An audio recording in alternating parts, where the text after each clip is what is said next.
So students, second numerical of capacitor is the two plates of a parallel plate capacitors are 4 mm apart.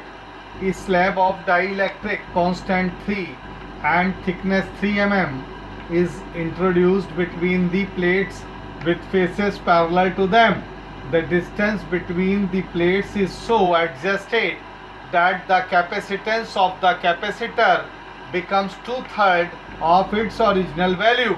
What is the new distance between the plates? ये 2008 में आया है, यानी question ये है कि ये पैरेलल प्लेट कैपेसिटर है। इनिशियली इन दोनों प्लेटों के बीच का डिस्टेंस है 4 mm, जिसको कि मैंने मीटर में कन्वर्ट कर लिया।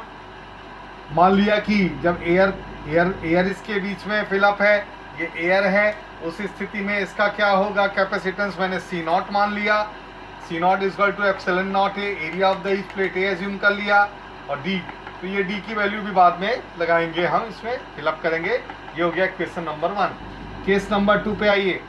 वो कह रहे हैं कि आप इसके अंदर एक डाइलेक्ट्रिक स्लैब डालिए और उसको एडजस्ट कीजिए।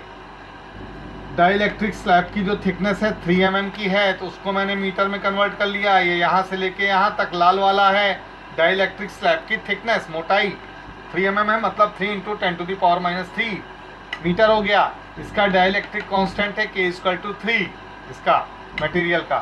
तो कहता है नया कैपेसिटेंस निकालिए।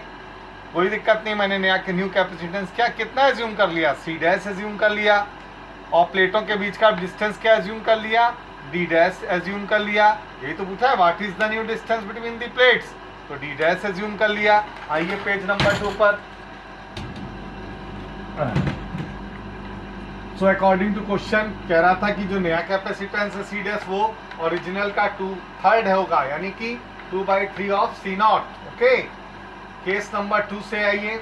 जो फिगर बनाया था, नया कैपेसिटेंस C डैश माना है। जब कोई डाइलेक्ट्रिक स्लैब इंट्रोड्यूस कर दिया जाता है तो उसका क्या फॉर्मूला होता है, एप्सिलॉन नॉट ए।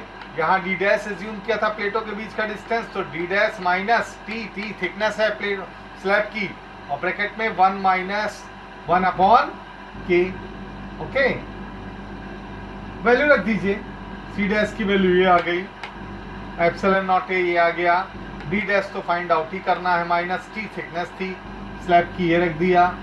1 - K की जगह 1/K की जगह 3 रख दिया। C डैश C नॉट की वैल्यू ये एक नंबर इक्वेशन से उठा करके एप्सिलॉन नॉट A/D किया, ये और ये कैंसिल आउट हो गया। बहुत सिंपल है।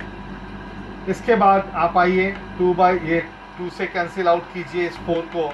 D की वैल्यू कितनी थी, D की वैल्यू थी 4 × 10⁻³ एक नंबर इक्वेशन में। एक केस नंबर 1 में प्लेटों के बीच का डिस्टेंस 4 mm था ना, तो 4 × 10⁻³।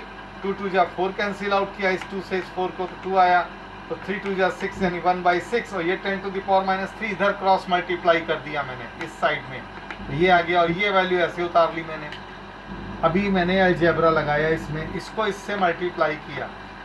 समझिए, ये -3 × 10⁻³ प्लस 10⁻³ मिलके क्या होगा, -2। ये सब्सट्रैक्शन हो जाएगा, इसमें से इसको सब्सट्रैक्ट करेंगे तो -2 × 10⁻³ आएगा, यानी D डैश -2 × 10⁻³, और वो इस 1 से मल्टीप्लाई होकर के यहाँ आ गया।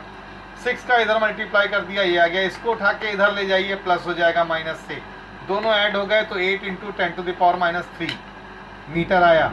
इसको मुझे मिलीमीटर में कन्वर्ट करना है, तो क्या करेंगे, 1 मीटर में कितने होते हैं बताइए, 100। 1 मीटर में 1000 होते हैं मिलीमीटर, तो 1000 से मल्टीप्लाई करेंगे तो ये 8 mm आ जाएगा। ये आंसर आ गया, तो दोनों प्लेटों के बीच का डिस्टेंस आ गया मेरे पास। आइए नेक्स्ट न्यूमेरिकल पर। A parallel plate capacitor is to be designed with a voltage rating 1 kV using a material of dielectric constant 3 and dielectric strength about 10⁻⁷ volt per meter. For safety, we would like the field never to exceed say 10% of the dielectric strength. What minimum area of the plate is required to have a capacitance of 50 picofarad? 2005 का question है ये। Voltage कितनी है, 1 kV, यानी इसको volt में convert कर लिया। 1 kV में 10⁻³ वोल्ट।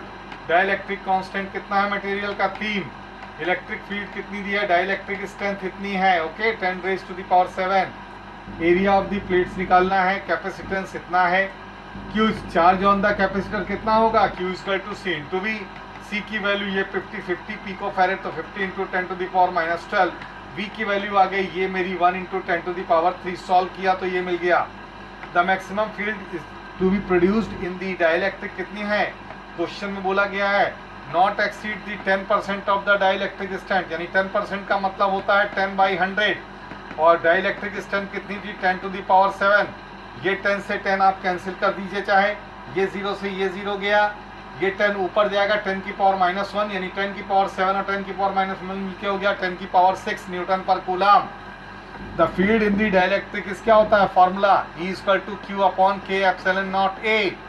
बहुत सिंपल, ओके। अब आइए आप जो है इसको सब्जेक्ट बना लीजिए A को, तो A इक्वल टू ये हो गया। अब कुछ नहीं करना है, सिंपल वैल्यूज रख देनी है हमको। Q की वैल्यू रख दी है मैंने उठा करके, जो मैंने निकाली थी ये यहाँ से। K की वैल्यू 3 थी, एप्सिलॉन नॉट की वैल्यू आप जानते ही 8.85 into 10 to the power -12। E कितना था निकाला था मैंने, 10 की पावर 6। इसको सॉल्व करेंगे तो you will get the result 1.9 into 10 to the power -3 metre square. ये आ गया area of the plates of the capacitor. Thank you.